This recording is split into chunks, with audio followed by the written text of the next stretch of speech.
my channel. Today's topic is very important. This is for CSWIP 3.1 questions. For latest question you can get from here. I will make the video part wise. So each part you can get the good questions, and that is the main things, and the very good things are there. Every question have their explanation. So you can get the answer why it is the correct answer is coming in from which explanation. So you can get it from here. So before we proceed the video, so I want to request for every person, those still not subscribed, please subscribe my channel to get the regular updates. So let's start. This is for part 1. So first question is, why is it essential to clean the excess oil metal on completion of the production oil? So why it is essential?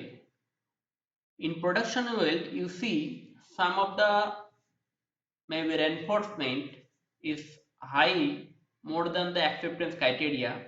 So you see that excess oil metal not only in the reinforcement, and somewhere you see the oil metal is excess. So we have to remove that excess oil metal clean. So why it is essential? So the first is so it can be ready for painting. Definitely not. If you just excess old metal you clean, after that it will be go for visual, then it will be go for NDT. So definitely it is not for painting, ready for painting, to remove any dust. So you are not removing any dust here, you are removing the excess old metal. So second point also will not be here. The C, because the point is C, due to ensure it is suitably clean for visual inspection and NDT.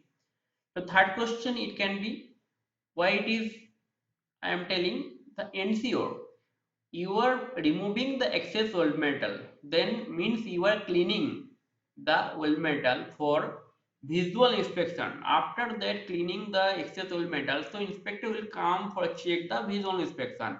If visual inspection is okay, then you will go for NDT. So the option C is the, I think, the correct answer.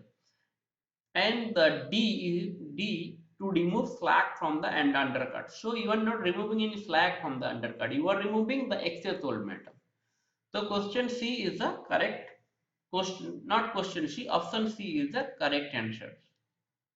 So you see, after production oil finish, the surface to be examined shall be free from all dirt, grease, lint, oil, scale or slag. If it needs to do NDT, the excess oil metal to be cleaned by suitably for NDT. So you need to check for visual inspection is cleaning, and then you have to go for NDT. So option C is the correct answer. Correct answer is the C. So you understand the first question. Now the second question is, during root welding, which of the following would be the main cause of excess penetration? You see, in root welding, you see some areas the penetration is more than the requirement. You see, it can be because some of the older maybe current problem or technician problem, or somewhere you can see the current and voltage some drop down or drop maybe excess, that's the problem. So the question is, you understand, now the option is giving the root gap is too small in according with WPH. Root gap is too small. If there is a root gap, so how it will become the excess penetration? Definitely it will not be the answer. B is the preheat not used. If it is preheat not used, means your current is not high, current is not there, is too much. So definitely it is not the for the excess penetration is happened.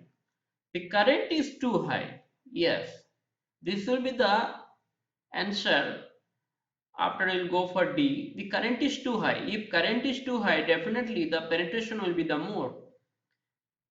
So option C will be the correct answer, and the D is the what is mentioned, root face is too large. If root face is too large, definitely the root penetration, excess penetration will not be there, because the current will be required more high, then it can penetrate. So root face is too large means your penetration will not be there too much. So the option C is the correct answer. The current is too high. So you see the explanation here.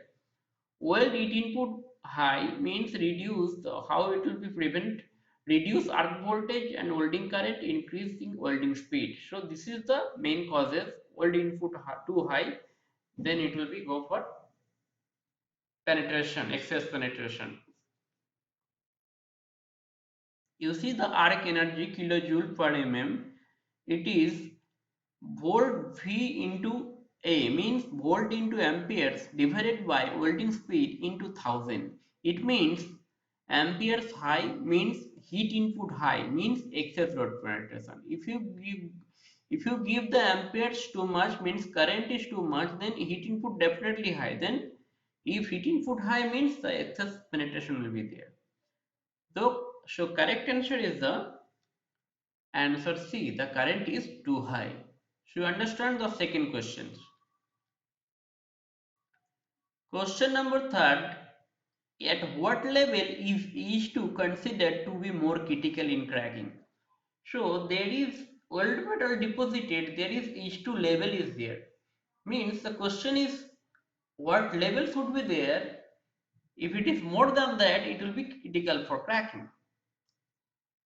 So less than 5 ml per 100 mm of old metal deposited. B is the between 5 and 10 ml per mg 100 gram of oil metal deposited. C is the between 10 to 15 ml per 100 gram oil metal deposited, and D is the over 15 ml per 100 gram oil metal deposited. So the correct answer will be the C. If 100 gram oil metal deposit in 15 ml is H2 over 15 ml, then definitely it will be critical in cracking. So cracking will be there. So you have to check it should be below 15 ml in 100 gram oil metal deposited, then only the correct it will not be go for cracking. So correct answer will be the D. So the next question, with regards to lamellar tearing, a buttering layer will, the lamellar tearing means that is for you can get in the T joint lamellar tearing.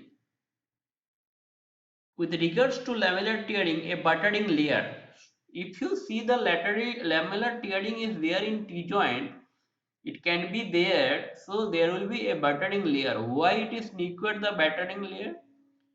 So means A means improved ductility, B is disperse heat, C is the improved toughness, D is the improved hardness. So lamellar tearing is means throw thickness ductility means improved ductility. That there is a test is STRA test, short transverse reduction in area. So if it is ductility improved, there will not be any problem in lamellar tearing. That's why the battering layer will be there. Lamellar tearing occurs when material have susceptible microstructure, poor through thickness ductility. The surface of the fracture is fibrous and woody with long parallel section, which are indicative of low parent material ductility in the throw thickness direction. So if it is poor throw thickness ductility is there, means STRA is not more than 20%, definitely there will be the problem in lamellar tearing. So if it is more than 20% STRA means that ductility is improved. So improved ductility, why the battering layer will there? Buttering the surface of the susceptible plate with low strength oil metal has been widely employed, as shown in for the example for T-bar. You can see here T-bar. So this is the welding, the V groove, and this is your the buttering layer in the surrounding area. T-bar figure. The surface of the plate may be grooved so that the buttered layer will extend 15 to 25 mm beyond each weld.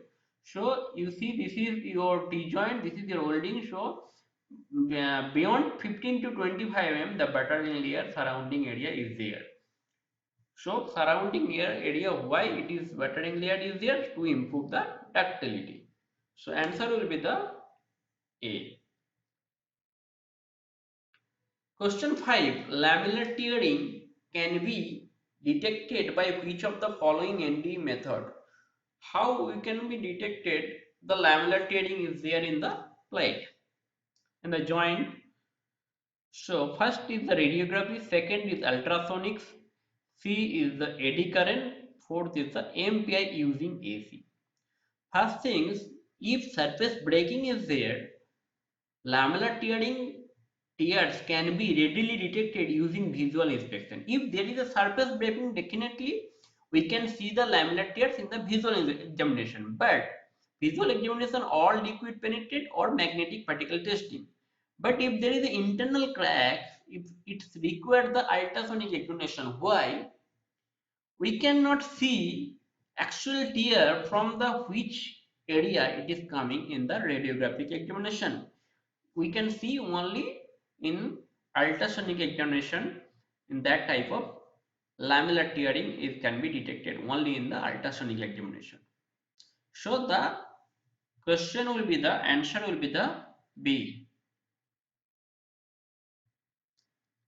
Question 6. A fatigue fracture can be identified from examination of the fracture. A is the presence of benchmark. B is the presence of plastic deformation. Definitely it will not be. C is the being rough and torn. Rough and torn there will not be there. D is the being flat and rough. So in identify, there will be rough and torn, there will be flat and rough. But how you can identify? This will be the, you can identify in two cases. One is ductile failure, one is the beach mark. Two things are there we can see in the fracture. The surface is smooth and shows concentric rings. You see, the concentric ring is there here. So, these fatigue cracks known as the beach mark, this called the beach mark that radiate from the origin. This beach mark becoming corrosive as the crack propagation rate increase. If there is a beach mark means the crack will be the increases. Viewing the surface on a scanning electron microscope at high magnification shows each cycle of stress causes a single ripple. Means each cycle of stress there is a ripple is there. The component finally fails by a ductile or brittle overload. So this material will be failure if there is a ductile and brittle load is there, then definitely this material will be failure. So this called the presence of beach mark. You can find out the fatigue fracture can be identified in the presence of beach mark. The so answer will be the A. The presence of beach mark is the fatigue fracture can be identified from examination of the fracture. Question number 7. A steel designated as jet quality will have. So you should know the jet quality steel means. First option is throw thickness ductility should be more than 20%. Throw thickness ductility is the option B, less than 20%. Option C is the being specially heat treated. And option D is the zirconium added to improve weldability. Definitely, the jet quality steel, it is throw thickness ductility always be the more than 20%. Note, steel supplier can provide only plate which has been throw thickness ductility tested with a guaranteed STRA. Short transfer reduction in area value should be over 20%. It is one type of tensile test. You see here, it's mentioned. STRA stands for short transfer reduction in area. This is the tensile state for material that checks for ductility of throw thickness area. Means in throw thickness direction, tensile test should be there for material ductility checking. The greater the ductility, what will happen? The limited chance of the lamellar tearing occurring. So this is the throw thickness ductility always should be 20% more than for jet quality steel. Use clean steel with guaranteed throw thickness properties, jet grade, a combination of joint design, resistance control and welding sequence to minimize the risk of cracking. The two things are very important. two things, two main options are available to control the problem in the welded joint liable to lamellar tearing. So which two things are need to control? First thing is the Z steel we have to use, and the second thing is a combination of joint design, distance control, and the welding sequence to minimize the risk for cracking. So answer will be the A. Which of the following types of destructive test is sometimes used for welder qualification testing? So somewhere it is some edit option, answer B is coming the first page, first when it is video coming. So let's see which of the following types of destructive test is sometimes used for welder qualification testing. So hardness test definitely we are not used anywhere for welder qualification. Fracture test definitely we use. If you see in the fillet weld, the fracture test we are used for the welder qualification. Charpy V-notch impact test definitely we are not using, and CTOD also we are not using for the any welder qualification. Only option B is the correct answer. The welder qualification, if you go BS EN 287, the fracture test to be done in welder qualification. If you see the below table, we need to know the what is fracture test. You see your fracture line, and this is saw cut. So hammer blow from here, so the fracture will be there. After that you can see this type of two phase X and 1 2 3. You see this is your the after fracture, you can see this phase. So answer B is the correct answer. Sorry, option B is the correct answer. Question 9. Which one of these tests would most probably be used for welder qualification on a plate butt welding using 13 mm low carbon steel? So you see, one welder qualification is there, one on a plate butt weld is welding there using 13 mm low carbon steel. Means thickness of the plate is 13 mm. Now which test we are using for welder qualification? CTOD? No, we are not using never CTOD for welder qualification. Nick break test? It can be. Fracture fillet test? No. Fracture fillet test? No. This is the butt weld, so this option will not be there. IZOD? No. We are not using IZOD any of the welder qualification. So butt weld welder qualification, there is only one option is there. We can be correct. It can be correct answer, that is the Nick break test. You see CTOD. So it's explained little bit. Crack tip open displacement to determine the fracture toughness and resistance toward crack extension. So we are not using for welder qualification CTOD. You see CTOD how it is. So answer will be the B, but the explanation Nick break test also it will be given here. You see Nick break test how it will be to permit evaluation of any weld defects across the fracture surface of the butt weld. If you see the any fracture surface on the butt weld, that evaluation definitely need for the welder qualification. You see here notch cut 3 mm, 19 mm is there into 3 mm. So it is the how it will be cut for the notch nick break test. You see here. This is the fracture fillet test to break open the joint through the weld permit area.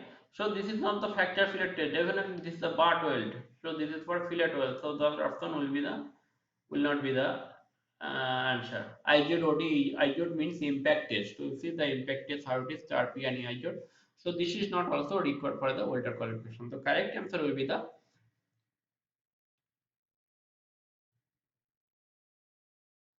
so correct answer will be the B is the Nick break test.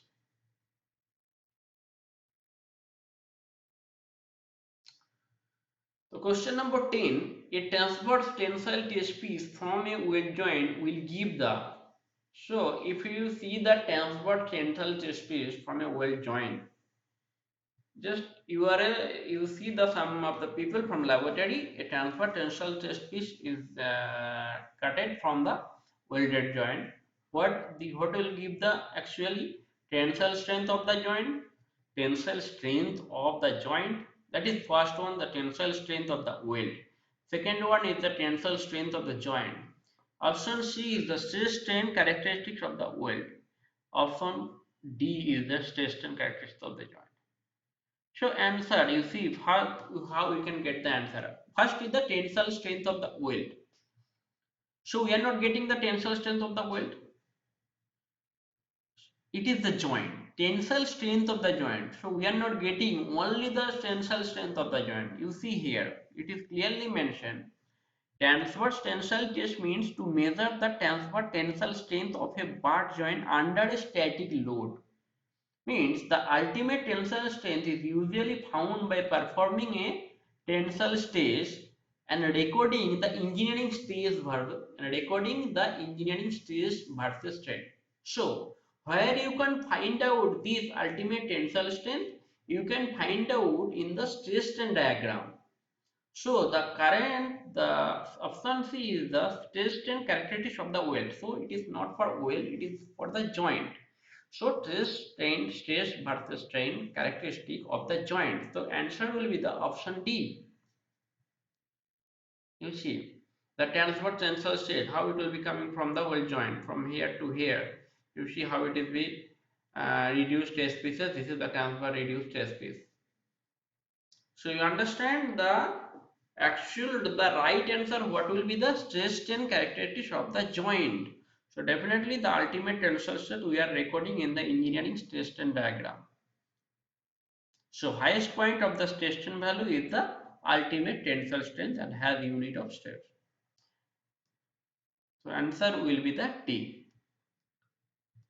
Question number 11.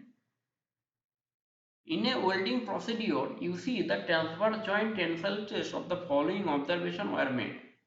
What are the following observation? The specimen CSA was recorded as 25 mm into 12 mm and the maximum load applied was recorded as 150 kilonewton. What is the UTS? So first option 50 kN, 5500 N Newton millimeter square, 500 Newton per meter square, 50. So what will be the correct answer? So you see here, you can get it the correct transfer tensile strength. This is your head and this is your old metal. CSA means cross sectional area.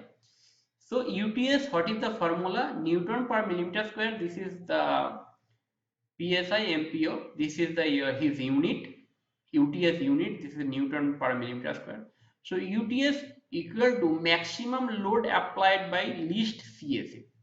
So what is the maximum load applied? It is for 150 kilonewton.